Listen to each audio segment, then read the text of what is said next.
غزوہ تبوک میں رسول اللہ صلی اللہ علیہ وسلم صحابہ کو لے کے گئے، مدینے کی طرف سے ایک جنازہ اڑتا ہوا آیا اور لا کے رسول اللہ صلی اللہ علیہ وسلم کے سامنے رکھ دیا گیا۔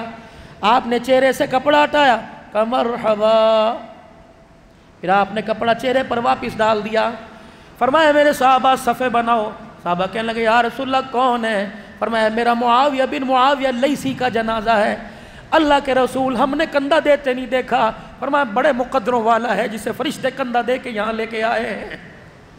یا رسول اللہ یہ میں یہاں آ کے کیوں دفن ہو رہا ہے، جنازہ کیوں پڑا؟ فرمایا جب اس کی آخری سانسیں چل رہی تھی اس نے آسمان کی طرف منہ کیا، کہ اللہ تیرے سے کپڑا لتا روٹی نہیں مانگتا، بس میری ایک خواہش ہے کہ جب میں مروں میرا جنازہ کملی والا پڑا ہے۔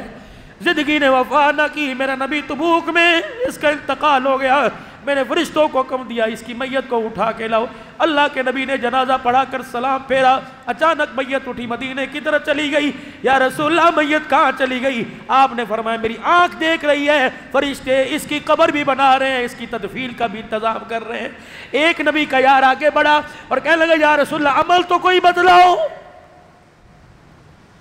آپ علیہ السلام نے فرمایا قرآن پاک میں ایک سورت ہے سورہ اخلاص، قل هو اللہ احد اللہ الصمد لم یلد ولم یولد ولم یکن له کفوا احد۔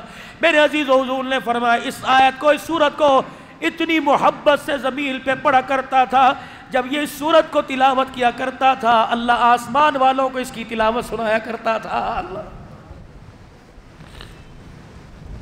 ہم نے کرنا تو نہیں، اللہ کرے کیا پتا کوئی کر لے۔ اور میرے ساتھ 100 مرتبہ روزانہ عشاء کے بعد یا فجر کی نماز کے بعد یا جب بھی موقع ملے میرے عزیزو سورہ اخلاص کی 100 مرتبہ تلاوت کیا کرو۔